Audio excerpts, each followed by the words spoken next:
Good morning, everybody. Welcome back to Moms Like Me, sponsored by Support Now. I'm back with one of my favorite moms, Kasie Marek. This is the third part of a three-part series. Her story is just that layered and that really, frankly, just beautiful in the sense of all that she's navigated and overcome. So I'm super excited to pick up on where we left off last time. For those of you that haven't listened to the first couple of episodes, the first episode we talked more about Kasie's journey with thyroid cancer as a young teen. And then in the second episode, we talked about her navigating the challenges of a son with a need for a heart transplant. And so obviously both experiences, very, very life defining in terms of how you show up for your family, for yourself, and how you show up for the community. So for Kasie, I'd love for you to start with, for those that are curious around how Noah is doing, how he's feeling today, I'd love for you to start there. We are in such a beautiful stage. Noah's doing so good. It's just so much normalcy. Yeah, it's pretty wild. It was a rough year post-transplant, lots of medicine changes and very immunocompromised. So getting sick all of the time, in and out of the hospital, weekly appointments, just a lot. But we have finally hit like a very sweet spot, and he's in kindergarten. He rides his bike. He is active, just doing all the normal things. We are finally at a point too where we've spaced out our appointments. So, he still is in therapies and stuff, but we are not having to go to the hospital that often. And yeah, we're just so grateful. I find myself more so in these days, just stepping back and being like, wow, like just always so filled with gratitude to his donor family. And yeah, it's been awesome. He's doing really great. Kasie, how strange is it, or is it strange, for Noah to be back in school, acting and behaving like any normal kindergartner, for people not to know what he's been through? Is that strange for you? Yeah, it's strange. I mean, Noah was always sick. He was born very sick.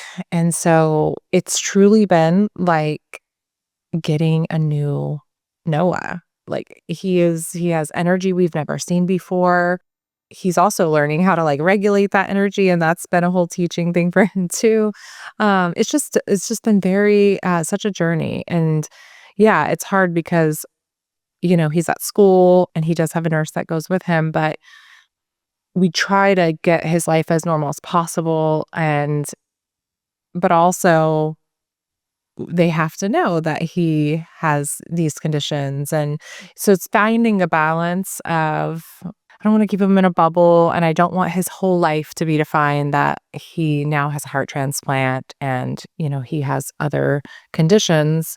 So yeah, just still trying to figure it out, but it's great. For other parents that might have a kiddo in the same situation, though, I am curious, how do you navigate with other parents, with other moms? Do you wait to be asked in some way, or do you volunteer that information? It used to be a lot harder, I feel like, because Noah was, so sick, and it's an invisible illness, right? Like if you look at him, like you can't really tell. Like there was times where he was very purple, or, his coloring was off, but the typical person also still would not be like, oh yeah, he has half a heart.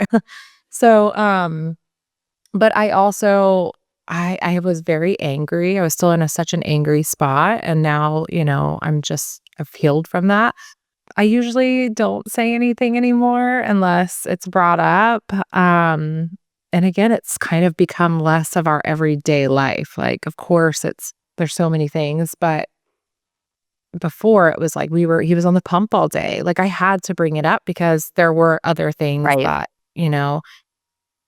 he was getting sick a lot, like vomiting. And yeah, now I don't really have to bring it up. So if it comes up, it comes up. But, it's also kind of like a heavy conversation too. And there's so much that I think the typical, person who hasn't been through any transplant, it's like, "Oh, I have a new organ, and now that we're good." And that's just not how it is.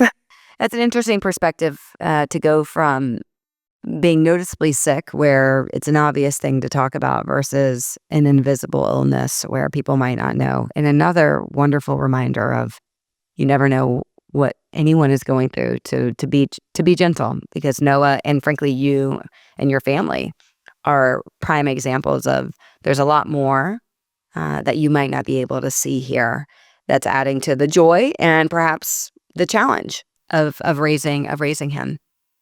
I'd love for you to share a little bit more around how these experiences have shaped you.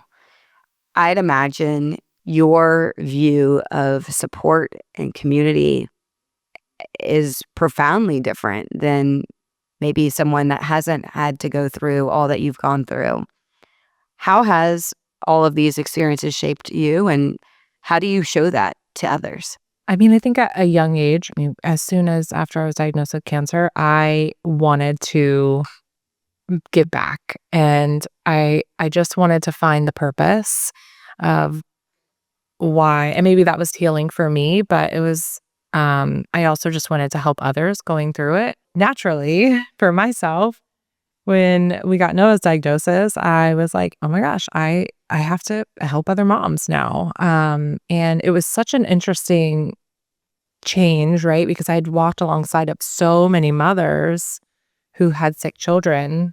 And now looking back, I'm like, "Oh, I wish I had the knowledge of what they needed in that moment," right? Now, but it's been a full circle moment, right? Like now I can get back to families and just show up. For me, it was just like just showing up. Show up with a coffee, a hug, anything. I think a lot of people are like, "Oh, I just don't have the money to give," but there's so many other ways that you can give. Um, it doesn't have to be financially. I think that by nature, people tend to really open up to people that have experienced similar things. Do you find that people are more willing to be vulnerable with you, and are you able to uncover more because they see you as almost a trusted advisor type that's further along in the journey? Yeah, again, social media is an amazing tool now. Like we can connect with so many people. So I've connected with so many moms. A lot of new diagnosed with HLHS moms have reached out to me and just needed advice. And I was that mom before, so it's such a blessing now that I'm able to, because I know how important that was for me, were the moms that were 2 years ahead of our current situation, when I was pregnant. And there was just so many things I didn't know. So they would write out questions for me to ask. And those were such helpful things. So now, that's what I offer to other families too is, hey, like, let me know if you need help or you have questions or you want me to do this, or if you want a second opinion, I can connect you with this doctor. And so, yeah, it's just been very beautiful. And I've met some really amazing people. Yeah, I think it's the power of community, power of social media in a good way. And social media doesn't always have a good reputation, but it can be used to find a very targeted group of people that are more likely to understand the realities, the day-to-days that parents and moms specifically might be navigating, especially with heart-related issues, and things that are ever evolving. I want you to remind people of the foundation, what you've built, if that might be a resource for others that are navigating similar things. Well, I started Casey Helps Kids when I was 14, 15. And it started by giving a teddy bear to kids in the hospital. And truly just giving them something that could be with them when their parents could not. So for me personally, when I went through cancer treatments, I had to be isolated. I was not allowed to be around anyone. My parents could not be in the room. So my dad actually gave me a bear. And it was so special because it gave me comfort when nobody else could. And so for kids going through surgeries or any of that, just giving them a teddy bear. And then it turned into financial assistance for families going through treatments or any type of life-threatening illness. And then we started having fashion shows all across the country where the kids would get to be in the fashion shows. And so right now, obviously COVID put a huge damper in having in-person huge events. So we're really getting back into the swing of things now. But we're doing a lot of care packages and financial assistance stuff. So, and then Laughing After Lemons is something I started after Noah. It's just providing hope through our story. It's a way to connect others and, just provide hope after you've had lemons in your life, that it is possible to laugh after tragedy and after grieving and after all of these things. So, Any other just last minute advice that you'd share? I think you shared a little, like one piece that I picked up just now is it's a journey and you should still look for the joy. You should still look for opportunities to laugh. Any other pieces of advice specifically for moms that are in this season? for me, I've always said just day by day. Sometimes right now I feel like I'm week by week. But really when things are tough, sometimes it's second by second, and really just reminding yourself that, like, not to look too far into the future, like it just right now, focus on right now. And sometimes that's really hard to do. I mean, I even was thinking about it yesterday, Noah's doing so great, but I know this is a season. It's a great season, but I know that there is going to be another time that's going to come that's going to be really hard. Yeah, but there's nothing we can do about it, right? And so it's really just focusing on like how beautiful right now is. Yeah, And just be present, enjoy the blessing that today is or that this week is. Try not to worry about tomorrow's problems in this moment because you've worked so hard to get to this moment. yeah, yes.